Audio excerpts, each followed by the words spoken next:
పూర్తి వివరాలకు చదవండి రేపటి అక్షర శిల్పం దినపత్రికలో.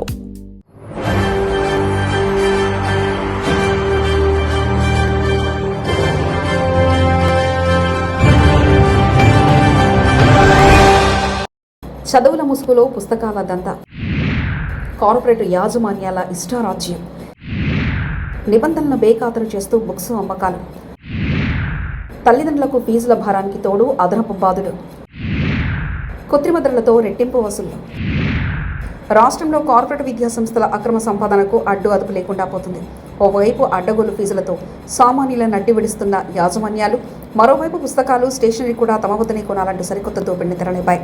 కళాశాలలు, పాఠశాల ఆవరణలోనే పుస్తకాలు అమ్మడం చట్టవిరుద్ధమనే విద్యాశాఖ నిబంధనలు స్పష్టం చేస్తున్నాయి. కార్పొరేట్ సంస్థలు మాత్రం బహిరంగంగానే వ్యాపారాన్ని సాగిస్తున్నాయి. విద్యార్థులకు చదువుతో పాటు సంస్కరణ నేర్పించాల్సిన విద్యా సంస్థలు కేవలం లాభార్జన ధ్యేయంగా నడుస్తూ నియంతృత్వ ధోరణితో వ్యవహరిస్తున్నాయి. తల్లిదండ్రుల అవసరాన్ని ఆసరగా చేసుకుని విద్యారంగాన్ని పూర్తిగా వ్యాపారమయ్యని మార్చేస్తున్న వైనంపై సర్వత్రా ఆందోళన వ్యక్తమవుతుంది.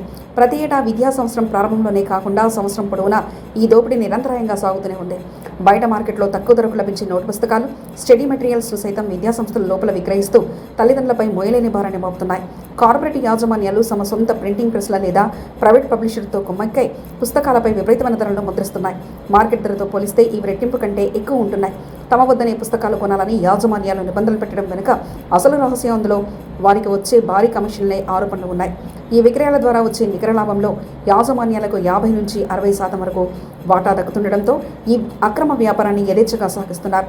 సామాన్యుల ఆర్థిక పరిస్థితుల్ని కాలరాస్తూ విద్యా సంస్థల ఖజానాలు నింపుకునేందుకు ఇదొక సులభమైన మార్గంగా మారిపోయింది.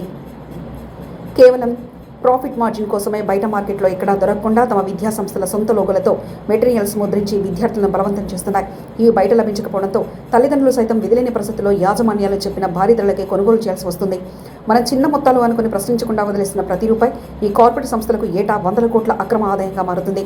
విద్యాశాఖ నిబంధనల ప్రకారం ఏ పాఠశాల లేదా కళాశాల ప్రాంగణంలో వాణిజ్యపరమైన విక్రయాలు జరపకూడదు.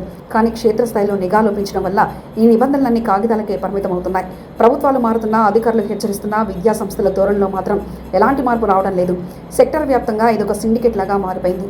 ఇలాంటి అక్రమ వ్యాపారానికి అడ్డుకట్టవేయడంలో విద్యాశాఖ అధికారులు విఫలమవుతున్నారు. ప్రభుత్వాలు కూడా కార్పొరేట్ యాజమాన్యాలను ఆదేశించలేని స్థితిలో ఉండడం గమనార్హం. పేర్లకు జీవోలిచ్చి చేతులు దులుపుకోవడం మినహా క్షేత్రస్థాయిలో పరిస్థితులపై కనీస దృష్టి సారించడం లేదు. ప్రతి స్కూల్లోని పుస్తకాలు, స్టేషనరీ బహిరంగంగానే అత్యధిక ధరలను విక్రయిస్తున్నారు. అయినప్పటికీ పాలకులు, అధికారులు చోద్యం చూస్తున్నారు. ఇప్పటివరకు ఒకరిపై కూడా చర్యలు తీసుకున్న దాఖలా లేవు. మరోవైపు పుస్తకాలు, యూనిఫారాలు తమ వద్దే కొనాలని చెప్పే యాజమాన్యాలను నిలదీసే హక్కు తల్లిదండ్రులకుందని విద్యాశాఖ అధికారులు ఉచిత సలహాలు ఇస్తుండడం గమనార్హం.